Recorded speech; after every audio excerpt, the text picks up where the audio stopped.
CSB IAS అకాడమీలో IAS IPS coaching అనేది ఈ జూన్ నుంచి మొదలవుతోంది.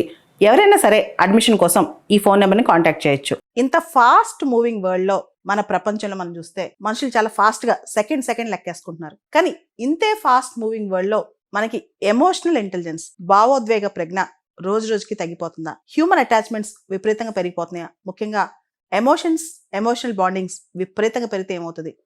దాంతోపాటు వ్యామోహాలు, మోహాలు పెరిగితే మనిషి జీవితం ఎలా ఎండ్ అవుతుంది?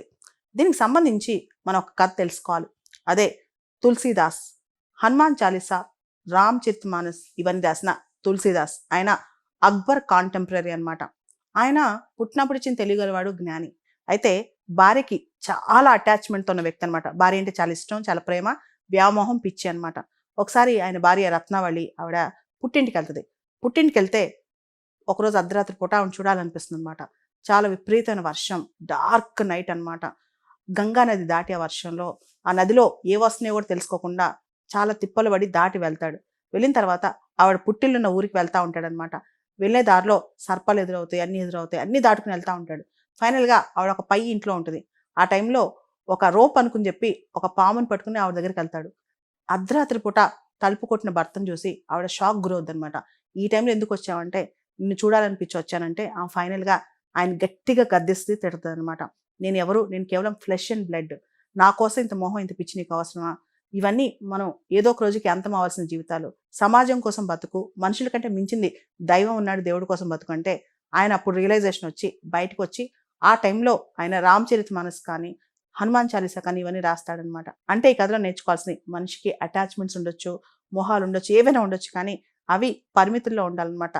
అంటే విపరీతమైన కాంక్షల వల్ల, మోహాల వల్ల, అటాచ్మెంట్స్ వల్ల జీవితం సర్వనాశనం అవుద్ది. ముఖ్యంగా యువత చాలా మంది చాలా పెద్ద పెద్ద లక్ష్యాలు పెట్టుకుని చాలా దూరం వెళ్తూ ఉంటారు. కానీ మధ్యలో చాలా చోట్ల స్టక్ అయిపోతారనమాట. ఆ స్టక్ అవడానికి ప్రధానమైన కారణం, సంవత్సరాలు పోవడానికి ప్రధానమైన కారణం ఇటువంటి ఓవర్ అటాచ్మెంట్స్ అనమాట.